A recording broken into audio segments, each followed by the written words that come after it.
Joan the Maid by Andrew Lang. 470 years ago, the children of Domremy, a little village near the Meuse on the borders of France and Lorraine, used to meet and dance, sing beneath a beautiful beech tree, lovely as a lily. They called it the Fairy Tree, or the Good Lady's Lodge, meaning the fairies by the words good ladies. Among these children was one named Jean, born 1412, the daughter of an honest farmer, Joan of Arc. Jean sang more than she danced, and though she carried garlands like the other boys and girls and hung them on the boughs of the fairy tree, she liked better to take the flowers into the parish church and lay them on the altars of St. Margaret and St. Catherine. Jean's parents were not indigent. They had lands and cattle and a little money laid by in case of need. Her father was at one time doyen or headman of Domremy. Their house was hard by the church, and was in the part of the hamlet where the people were better off, and had more freedom and privileges than many of their neighbors. They were devoted to the royal house of France, which protected them from the tyranny of lords and earls farther east. As they lived in a village under the patronage of Saint Remigius, they were much interested in Reims, its town, where the king of France were crowned and were anointed with holy oil, which was believed to have been brought in a sacred bottle by an angel. In the Middle Ages, the king was not regarded as really king till this holy oil had been poured on his head. Thus, we shall see later how anxious Joan was that Charles VII, then the Dauphin, should be crowned and anointed in Reims, though it was still in the possession of the English. It is also necessary to remember that Joan had once an elder sister named Catherine, whom she loved dearly. Catherine died, and perhaps affection for her made Joan more fond of bringing flowers to the altar of her namesake, St. Catherine, and of praying often to this saint. Joan was brought up by her parents, as she told her judges, to be industrious, to sew and spin. She did not fear to match herself at spinning and sewing, she said, against any woman in Rouen. When very young, she sometimes went to the fields to watch the cattle, like the goose girl in the fairy tale. As she grew older, she worked in the house. She did not any longer watch sheep and cattle, but the times were dangerous, and when there was an alarm of soldiers or robbers in the neighborhood, she sometimes helped to drive the flocks into fortified island or peninsula, for which her father was responsible, in the river near her home. She learned her creed, she said, from her mother. 20 years after her death, her neighbors who remembered her described her as she was when a child. Jean Morin said she was a good, industrious girl, but that she would often be praying in church when her father and mother did not know it. Beatrix Estelin, an old widow of 80, said Joan was a good girl. When Domremy was burned, Joan would go to church at Groc, and there was no better girl in the two towns. A priest who had known her called her a good, simple, well-behaved girl. Jean Watrin, when he was a boy, had seen Joan in the fields, and when they were all playing together, she would go apart and pray to God, as he thought, and he and the others used to laugh at her. She was good and simple, and often in church and holy places, and when she heard the church bells ring, she would kneel down in the fields. She used to bribe the sexton to ring the bells, a duty which he rather neglected, with presents of knitted wool. All those who had seen Joan told the same tale. She was always kind, simple, industrious, pious, and yet merry and fond of playing with the others, fond of the fairy tree. Thus, as far as anyone could tell, Joan was a child like other children, but more serious and more religious.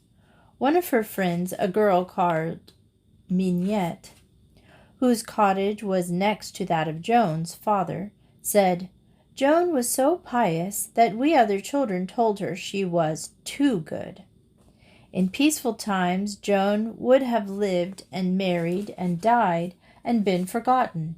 But the times were evil. The two parties of the Burgundy and the Armagnac divided town from town and village from village. It was in the days of the Douglas wars in Scotland, when the very children took sides for Queen Mary and King James, and fought each other in the streets.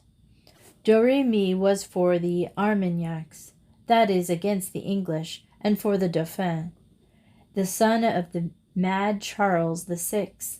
But as Maxey on the Meuse, a village near Doremi, the people were all for Burgundy and the English.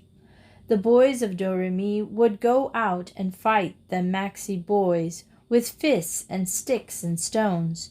Joan did not remember having taken part in those battles, but she had often seen her brothers and the Doremi boys come home all bruised and bleeding.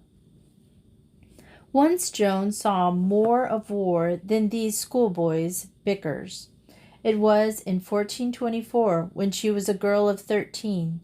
There was a kind of robber chief on the English side, a man named Henry de Orleans from Savoy, who dwelt in the castle of Dolvant. There he and his band of armed men lived and drank and plundered far and near. One day there galloped into Doremi a squadron of spearmen, who rode through the fields, driving together the cattle of the village, among them the cows of Joan's father. The country people could make no resistance. They were glad enough if their houses were not burned. So off rode Henry de Orleans' men, driving the cattle with their spear pointing along the tracks of the castle of Dolvant. But cows are not fast travelers, and when the robbers had reached a little village called Dommartin-la-Franc, they rested, and went to the tavern to make merry. But by this time a lady, Madame de Augraville, had sent in all haste to the Count de Vandamont to tell him how the villagers of Doremi had been ruined. So he called his squire, Barthélemy de Clefmont, and bade him to summon his spears and mount and ride. It reminds us of the old Scottish ballad, where Jamie Telfer of the fair Dodhead had seen all his cattle driven out of his stalls by the English, and he runs to Branxholmen and warns the water, and they with Harden pursue the English, defeat them, and recover Telfer's key, with a great spoil out of England. Just so Barthélemy de Clefmont, with 7 or 8 lancers, galloped down the path to Dommartin-la-Franc. There they found the cattle, and de Orleans' men fled like cowards. So Barthélemy, with his comrades, was returning very joyously when Henry de Orleans rode up with a troop of horse and followed hard after Barthélemy. He was wounded by a lance, but he cut his way through de Orleans' men and also brought the cattle back safely, a very gallant deed of arms. We may fancy the delight of the villagers when the key came hame. It may have been now that an event happened of which Joan does not tell us herself, but which was reported in June of 1429, when Joan had just begun her wonderful career. The children of the village say the Seneschal was running races and leaping in wild joy about the fields. Possibly their gladness was caused by the unexpected rescue of their cattle. Joan ran so much more fleetly than the rest, and leapt so far that the children believed she actually flew, and they told her so. Tired and breathless out of herself, says the Seneschal, She paused, and in that moment she heard a voice, but saw no man. The voice bade her go home, because her mother had need of her. And when she came home, the voice said many things to her about the great deeds which God bade her do for France. We shall hear later Joan's own account of how her visions and voices first came to her. 3 years later, there was an alarm, and the Domremy people fled to Neufchâteau. Joan began with her parents. Afterwards, her enemies tried to prove that she had been a servant in an inn in that town and had lived roughly with grooms and soldiers and had learned to ride. But this was absolutely untrue. An ordinary child would have thought little of war and of sorrows of her country in the flowery fields of Domremy. But Joan always thought of the miseries of France, la belle, fair France, and prayed for her country and her king. A great road on the line of an old Roman way passed near Domremy, so Joan would hear all the miserable news from travelers. Probably she showed what was in her mind, for her father dreamed that she had gone off with soldiers, and this dream struck him so much that it stuck in his mind. When Joan was between 12 and 13, a wonderful thing befell her. We have already heard one account of it, written when Joan was in the first flower of her triumph, by the seneschal of the King of France. A voice spoke to her and prophesied of what she was to do. But about these marvelous things, it is more safe to attend to what Joan always said herself. She told the same story both to friends and foes, to the learned men who, by her king's desire, examined her at Poitiers before she went to war, April 1429, and to her deadly foes at Rouen. No one can read her answers to them and doubt that she spoke what she believed, and she died for this belief. Unluckily, the book that was kept what she said at Poitiers is lost. Before her enemies at Rouen, there was many things which she did not think it right to say. On one point, after for long refusing to speak, she told her foes a kind of parable, which we must not take as part of her real story. When Jean was between 12 and 13, in 1424, so she swore, a voice came to her from God for her guidance. But when first it came, she was in great fear, and it came, that voice, about noonday in the summer season, she being in her father's garden, and Joan had not fasted the day before, but was fasting when the voice came. And she heard the voice on her right side, towards the church, and rarely did she hear it, but she also saw a great light. These are her very words. They asked her if she heard these voices there, in the hall of judgment, and she answered, if I were in a wood, I should well hear these voices coming to me. The voices at first only told her to be a good girl and go to church. She thought it was a holy voice, and that it came from God. And the third time she heard it, she knew it was the voice of an angel.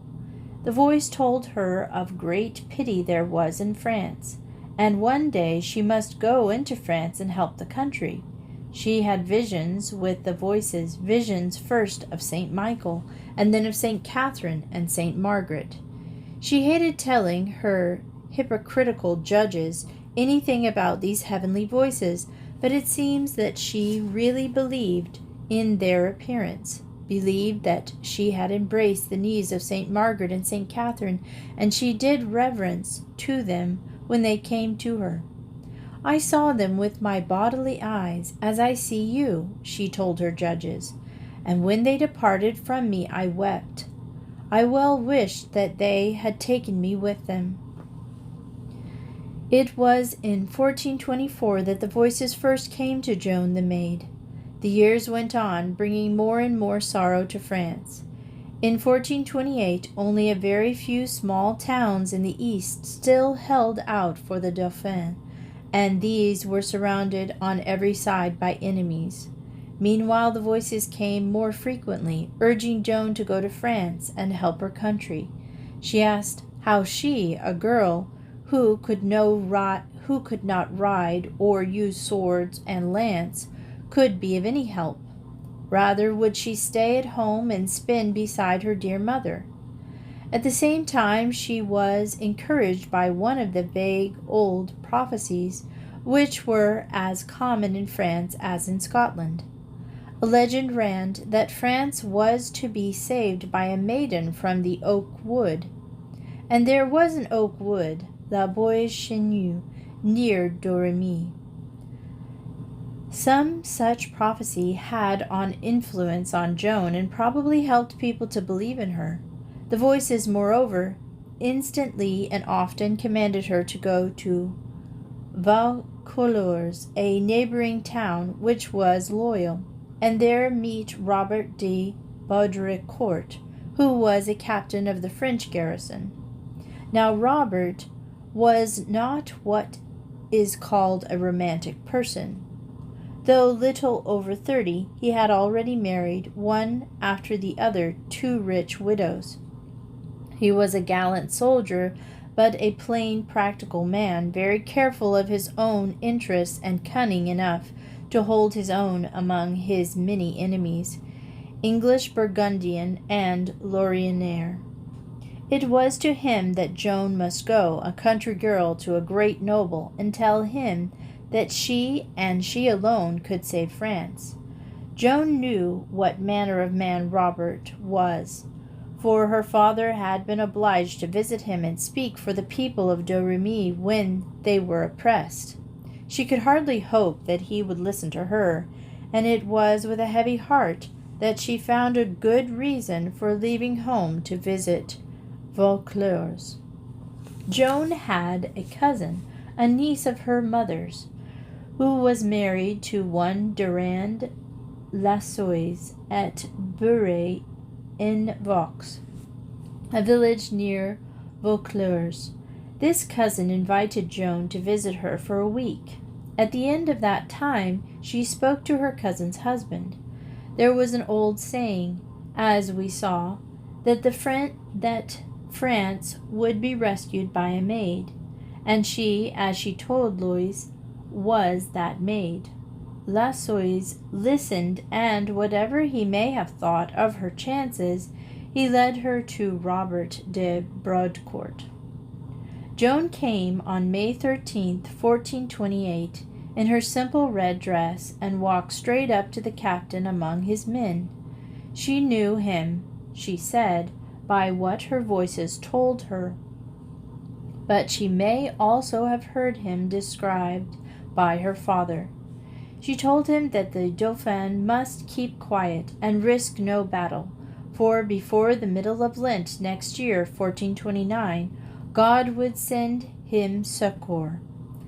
She added that the kingdom belonged not to the Dauphin, but to her master, who willed that the Dauphin should be crowned, and she herself would lead him to Rheims to be anointed with the holy oil. "And who is your master?" said Robert. "The King of Heaven." Robert very naturally thought that Joan was crazed, and shrugged his shoulders. He bluntly told Louis to box her ears and take her back to her father. So she had to go home, but there new troubles awaited her. The enemy came down on Domremy and burned it, and Joan and her family fled to Neufchâteau, where they stayed for a few days. She and her parents soon went back to Domremy. In Domremy they found that the enemy had ruined everything. Their cattle were safe, for they had been driven to Neufchâteau. But when Joan looked from her father's garden to the church, she saw nothing but a heap of smoking ruins. She had to go to say her prayers now at the church of Grax. These things only made her feel more deeply the sorrows of her country. The time was drawing near when she had prophesied that the Dauphin was to receive help from heaven, namely in the Lent of 1429. In that year, the season was held more than commonly sacred, for Good Friday and the Annunciation fell on the same day. So early in January 1429, Joan the Maid turned her back on Domremy, which she was never to see again. Her cousin Lassois came and asked leave for Joan to visit him again. She said goodbye to her father and mother and to her friend Magnier. But to her dearest friend Have she did not even say goodbye, for she could not bear it. She went to her cousin's house at Bure, and there she stayed for 6 weeks, hearing bad news of the siege of Orleans by the English. Meanwhile, Robert de Baudricourt in Vaucluse was not easy in his mind, for he was likely to lose the protection of René of Anjou, the Duc de Bar, who was on the point of joining the English.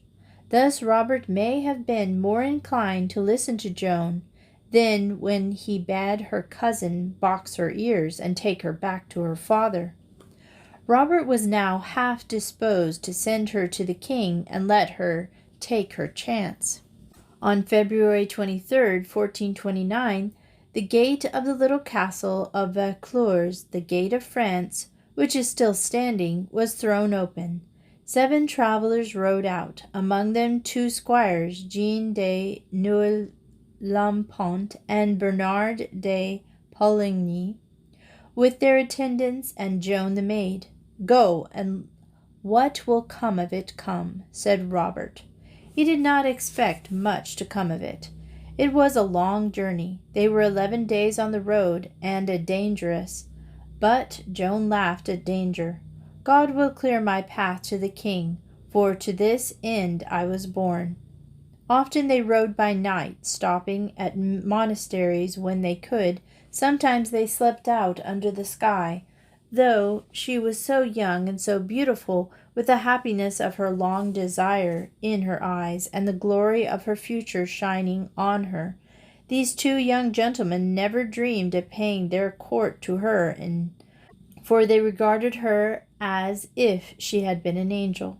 They were in awe of her, they said long afterwards, long after the angels had taken Joan to be with their company in heaven. And all the knights who had seen her said the same. On March 6th, Joan arrived at Chinon, where for 2 or 3 days the king's advisers would not let him see her. At last they yielded, and she went straight up to him. When he denied that he was the king, she told him that she knew well who he was. "There is the king," said Charles, pointing to a richly dressed nobleman. "No, fair sire, you are he." Weeks had passed, and Joan had never yet seen a blow struck in war. She used to exercise herself in horsemanship and knightly sports of tilting, and it is wonderful that a peasant girl become at once one of the best riders among the chivalry of France. The young Duc d'Alençon, lately came from captivity in England, saw how gallantly she rode, and gave her a horse. It was now determined that Joan should be taken to Poitiers and examined before all the learned men, bishops, doctors, and higher clergy, who still were on the side of France. During 3 long weeks, the learned men asked their questions, and no doubt they wearied her terribly, but they said it was wonderful how wisely this girl, who did not know A from B, replied to their puzzling inquiries. She told the story of her visions, of the command laid upon her to rescue Orleans. Said Guillaume Ami, "You ask for men at arms, and you say that God will have the English to leave France and go home. If this is true, no men at arms are needed. God's pleasure can drive the English out of the land." "In God's name," said the maid. "The men-at-arms will fight, and God will give them the victory." Then came the learned Sigyn. "A right sour man was he," said those who knew him. Sigyn was a Limousin, and the Limousins spoke in an odd accent in which the other French were always laughing. "In what language do your voices speak?" asked he. "In a better language than yours," said Joan, and the bishop smiled at the country quip. "We may not believe in you," said Sigyn, "unless you show us a sign." "I did not come to Poictiers to work miracles," said Joan. "Take me to Orleans, and I shall show you the signs that I am sent to do." And show them she did. At last, after examining witnesses from Domremy and the Queen of Sicily and other great ladies to whom Joan was entrusted, the clergy found nothing in her but goodness, humility, frank maidenhood, piety, honesty, and simplicity. As for her wearing men's dress, the Archbishop of Embrun said to the king, "It is more becoming to do these things in men's gear, since they have to be done amongst men." The king therefore made up his mind at last. Jean de Pierre, Joan's brother, were to ride with her to Orleans. Her old friends, her first friends, Jean de Nolampont and Bernard de Poligny, had never left her. She was given a squire, Jean de Allon, a very good man, and a page, Louis de Courts, and a chaplain. The king gave Joan armor and horse, and offered her a sword. But her voices told her that behind the altar of St. Catherine de Fierbois, where she heard mass on her way to Chinon, there was an old sword, with 5 crosses on the blade, buried in the earth. That sword she was to wear. A man whom Joan did not know and had never seen was sent from Tours and found the sword in the place which she described. The sword was cleansed of rust, and the king gave her 2 sheaths, one of velvet and one of cloth of gold. But Joan had a leather sheath made for use in war. She also commanded a banner to be made with the lilies of France on a white field. There was also a picture of God holding the round world, and 2 angels on the sides with the sacred words, Jesu Marie. On another flag was the Annunciation and the Virgin holding a lily, and the angel coming to her. In battle, when she led a charge, Joan always carried her standard, that she might not be able to use her sword. She wished to kill nobody, and said she loved her banner 40 times more than her sword. At last, the men-at-arms who were to accompany Joan were ready. She rode at their head. As André de Laval and Guy de Laval saw her and described her in a letter to their mother, she was armed in white armor, but unhelmeted, a little axe in her hand, riding a great black charger that reared at the door of her lodging, and would not let her mount. "Lead him to the cross," cried she, for a cross stood on the roadside by the church. There he stood as if he had been stone, and she mounted. Then she turned to the church and said in her girlish voice, "You priests and churchmen, make prayers and processions to God." Then she cried, "Forward, forward!" and on she rode, a pretty page carrying her banner, and with her little axe in her hand. And so Joan went to war. She led, she says, 10 or 12,000 soldiers. Among the other generals was Extranlis and La Hire. Joan made her soldiers confess themselves. As for La Hire, a brave, rough soldier, she forbade him to swear, as he used to do, but for his weakness she permitted him to say one word. About 6:30 in the morning, the actual fight began. The French and Scottish leapt into the foe. They set ladders against the walls, and they reached the battlements, and were struck down by English swords and axes. Cannon balls and great stones and arrows rained on them. "Fight on!" cried the maid. "The place is ours." At 1 o'clock she set a ladder against the wall with her own hands, but was deeply wounded by an arrow which pierced clean through between neck and shoulder. Joan wept, but seizing the arrow with her own hand, she dragged it out. The men-at-arms wished to say magic spells over the wound, to charm it, but this the maid forbade as witchcraft. Yet, says Dunos, she did not withdraw from the battle, nor took any medicine for the wound, and the onslaught lasted from morning till 8 at night, so that there was no hope of victory. Then I desired that the army should go back to the town, but the maid came to me and bade me wait a little longer. Next she mounted her horse and rode into a vineyard, and there prayed for the space of 7 minutes or 8. Then she returned, took her banner, and stood on the brink of the fosse. The English trembled when they saw her, but her men returned to the charge, and met with no resistance. The English fled or were slain, and we returned gladly into Orleans. The people of Orleans had a great share in this victory. Seeing the English hard pressed, they laid long beams across the broken arches of the bridge and charged by their perilous way. The triumph was even more that of the citizens than of the army. Homer tells us how Achilles, alone and unarmed, stood by the fosse and shouted, and how all the Trojans fled. But there was a greater marvel, the sight of the wounded girl, bowed beneath the weight of her banner, fighted stouter hearts than those of men of Troy. From that hour, May 8th is kept as a holiday at Orleans in honor of Joan the Maid. Never was there such a deliverance.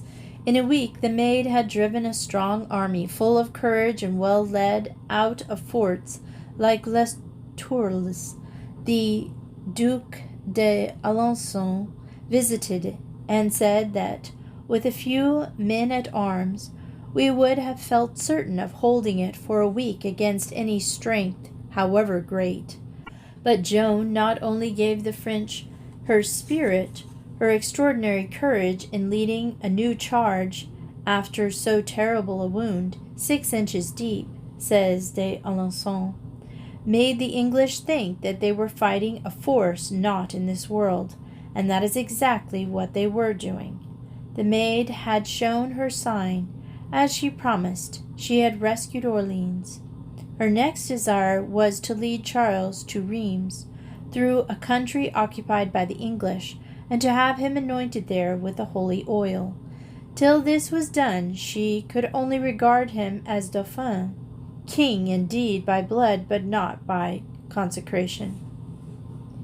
Here are the exploits which the Maid and the loyal French did in 1 week. She took Jargeau on June 11th, and on June 15th she seized the bridge at Mons. Beaugency yielded to her on the 17th of June, and on June 18th she defeated the English army at Pathay. Now sieges were long affairs in those days, as they are even today, when cannon are so much more powerful than they were in Joan's time. Her success seemed a miracle to the world. At last, with difficulty, Charles was brought to visit Rheims, and consent to be crowned like his ancestors. Seeing that he was never likely to move, Joan left the town where he was and went off into the country. This retreat brought Charles to his senses. The towns which he passed by yielded to him. Joan went and summoned each. Now she was with the king in the center, now with the rear guard, now with the van. The town of Troyes, where there was an English garrison, did not wish to yield. There was a council in the king's army. They said they could not take the place. In 2 days it shall be yours, by force or by good will, said the maid. 6 days will do, said the chancellor, if you are sure you speak truth. Joan made ready for an attack. She was calling forward when the town surrendered. Reims, after some doubts, yielded also on the 16th of July, and all the people with shouts of Noel welcomed the king. On July 17th the king was crowned and anointed with holy oil by that very Archbishop of Reims, who always opposed Joan. The 12 peers of France were not all present. Some were on the English side, but Joan stood by Charles, her banner in her hand. It bore the brunt and deserves to share the renown, she said later to her accusers. When the ceremony was ended, the Dauphin Charles was crowned and anointed king. The maid knelt weeping at his feet.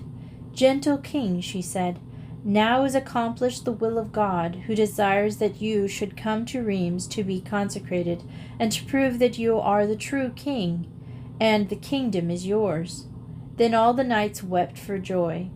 The king bade Joan choose her reward. Already horses, rich armor, jeweled daggers had been given her.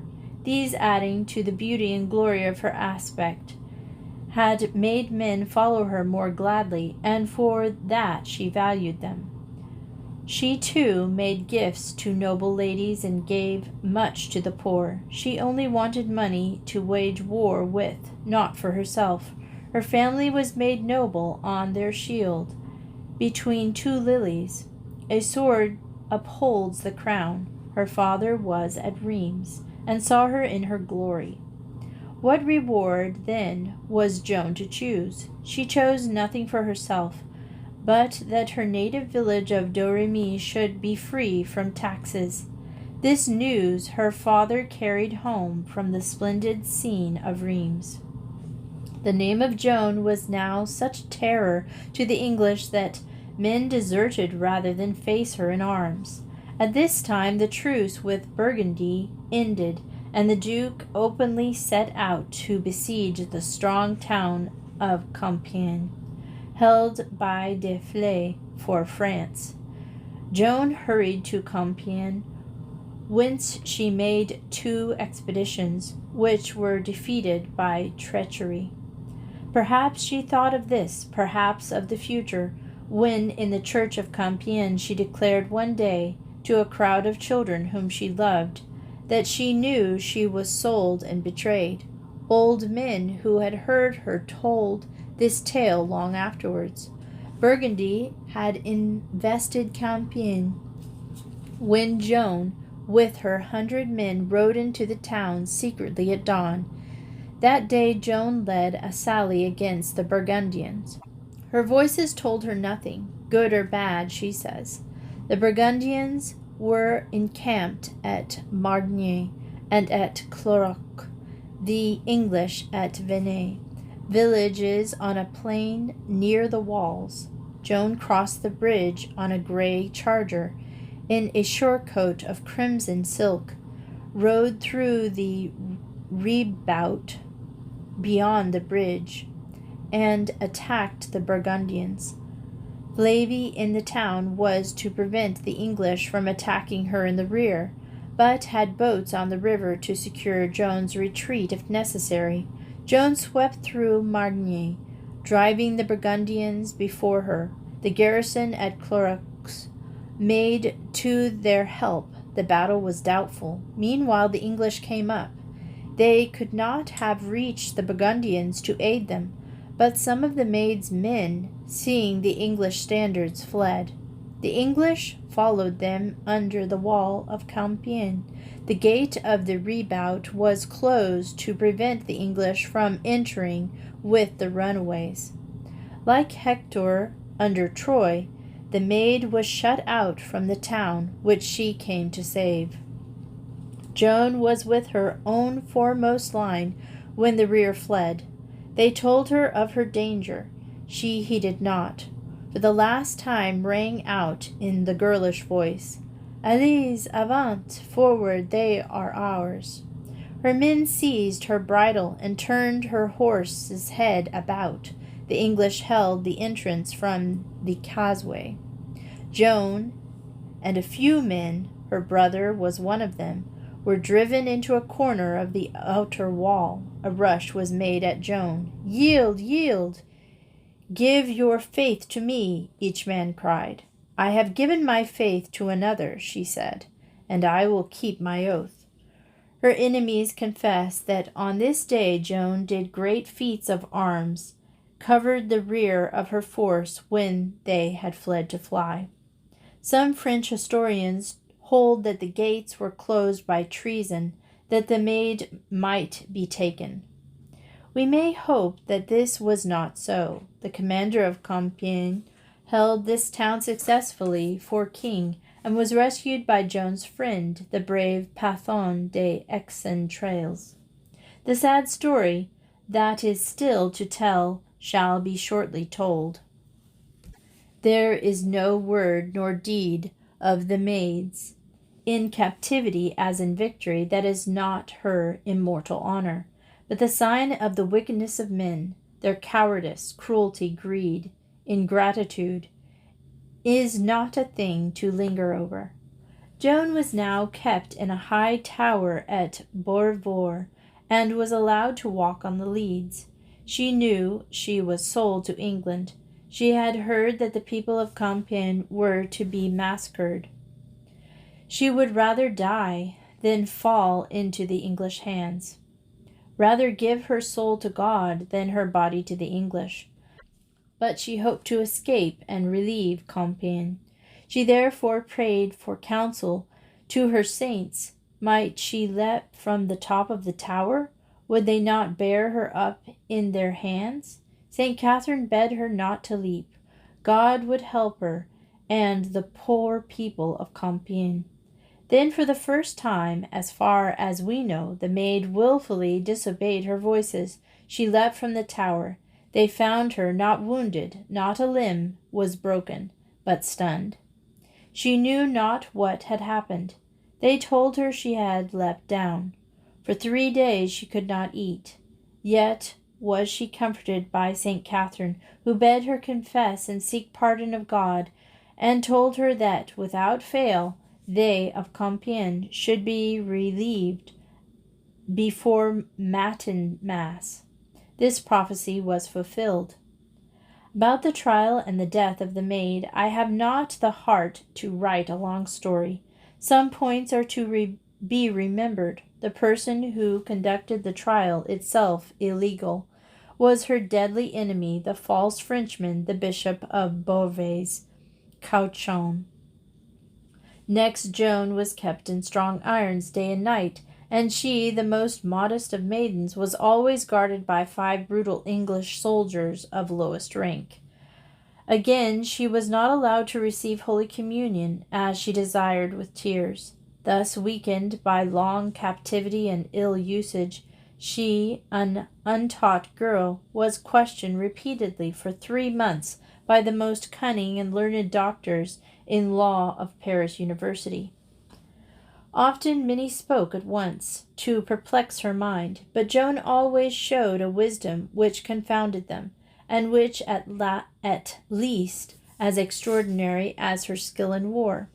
She would never swear an oath to answer all their questions. About herself and all matters bearing on her own conduct, she would answer. About the king and the secrets of the king she would not answer. If they forced her to reply about these things, she frankly said she would not tell them the truth.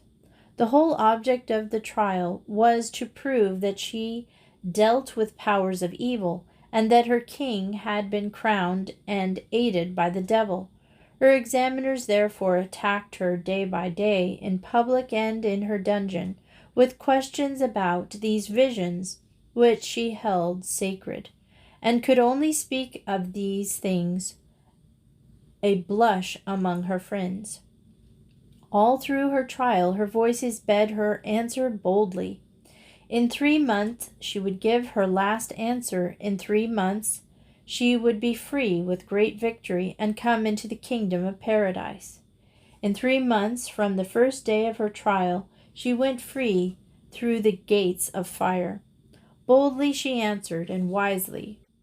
Enough, they burned Joan the Maid. She did not suffer long. Her eyes were fixed on a cross which a priest, Martin l'Advenu, held up before her. She maintained, he says, to her dying moment, the truth of her voices. With a great cry of Jesu, she gave up her breath, and her pure soul went to God. The end.